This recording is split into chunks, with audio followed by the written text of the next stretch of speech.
Bon les amis, j'espère que vous allez bien. On se retrouve aujourd'hui pour une nouvelle vidéo. Du coup, le match entre Real Oviedo et le Barça. Et avant que je commence les gars, n'hésitez pas à s'abonner sur ma chaîne YouTube, à liker et à partager. Ça me fait énormément de plaisir et ça me donne la motivation pour continuer ce job avec vous. Et du coup les gars, maintenant pour revenir sur le match de ce soir. euh, Normalement, les gars, on est largement favori pour gagner ce match. En tout cas, sur le papier, on est favori. Mais après, dans le football, les gars, faut jamais sous-estimer l'adversaire parce qu'ils peuvent nous surprendre.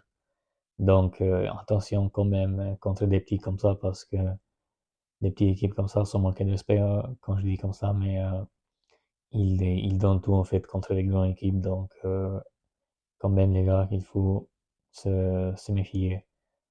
Et du coup, les gars, c'est un match qu'il faut gagner à tout prix parce que quand on voit du coup le Real Madrid qui a gagné le match et qu'ils sont en train de gagner tous les matchs au championnat, euh, là je vois que ça va être compliqué cette année le championnat pour la gagner, pour la remporter, mais quand même il faut se battre jusqu'à la fin parce qu'il y a aussi les matchs du coup les classicos qui vont décider aussi, je pense, pour le championnat qui va la gagner. Et du coup, comme je disais, il faut la gagner parce que le Real Madrid, du coup, vu qu'ils ont gagné, maintenant ils sont 5 points d'avance de nous. Donc là, les gars, il faut gagner pour revenir au moins de 2 points d'écart.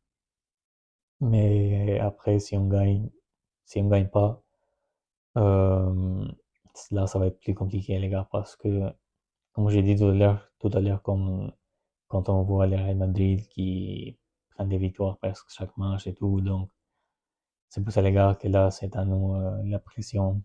Mais bon après, il y en a aussi des absences les gars. Peut-être vous allez dire qu'il y a des absences, mais faut pas compter que sur les absences les gars, pas que sur les minimales ou Gavi ou je sais pas Baldé parce qu'on a quand même quoi faire. Et là, les gars, du coup, dites-moi en commentaire qu'est-ce que vous en pensez. Et là, je vais vous donner ma compo pour ce match. Et dites-moi en commentaire si vous êtes d'accord avec ma compo ou pas. Et let's go pour ma compo du coup. Et voilà ma compo, les gars, pour ce match de ce soir. Du coup, comme vous voyez, au but, Johan Garcia. Et puis en défense centrale, Christensen avec Koubarsi. Du coup, les gars, Christensen, je pense c'est le meilleur choix pour l'instant. Ou peut-être, pourquoi pas aussi Araujo, parce que contre des équipes comme ça, je pense il peut débrouiller quand même. Et du coup, bah, l'un des deux, soit Kubas, soit Araujo ou soit Christensen. Mais personnellement, j'ai choisi quand même Christensen parce qu'il faut qu'il prenne un peu de rythme. Et du coup, sur le côté, comme vous voyez, Condé comme d'habitude. Et sur le côté de Baldenegger cette fois, enfin, en fait, ça fait quelques matchs que je mets toujours Torrens parce que j'ai envie qu'il joue quelques matchs parce que les performances qu'il nous a fait pendant les matchs amicaux, franchement, c'était pas mal. Donc, en plus, ce soir, du coup, c'est contre une équipe bon, comme Real Oviedo, quoi. C'est pas une très grande équipe, donc pourquoi pas le mettre comme ça, il peut s'adapter avec l'équipe, prendre une confiance et tout. Donc, pourquoi pas. Et du coup, au milieu de terrain, Pedri comme d'hab, avec Frenkie de Jong. Franchement, ce duo, du coup, au milieu de terrain, ça nous régale. On espère qu'ils continueront comme ça. Et au dernier moi, du coup, comme numéro 10, comme vous voyez, parce que vu que Firmino, du coup, il est absent quelques semaines, donc forcément, ça va être Dani Olmo. Mais pourquoi pas, les gars, en deuxième mi-temps, pourquoi pas de mettre Draw, le jeune joueur là, qui nous a impressionné quand même pendant les matchs amicaux au Japon. Parce qu'offensivement, le gars, franchement, il était pas mal, il bouge vite et tout, donc pourquoi pas le mettre en deuxième mi-temps. Après, pourquoi pas aussi Marc Benal à la place de De Jong ou Pedri, comme ça, l'un des deux peut faire un peu de repos.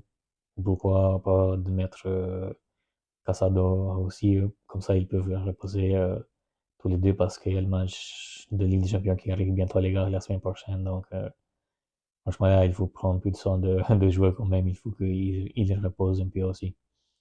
Et pour revenir du coup en attaque maintenant, Marcus Rashford avec Lewandowski et Rafinha. Bon, j'espère que Rashford, du coup, il peut jouer ce soir. J'espère qu'il n'a pas été en retard comme la dernière fois parce qu'après, on connaît maintenant en cyclique, il punit les joueurs qui sont en retard à l'entraînement. Donc, ça, c'est une bonne chose.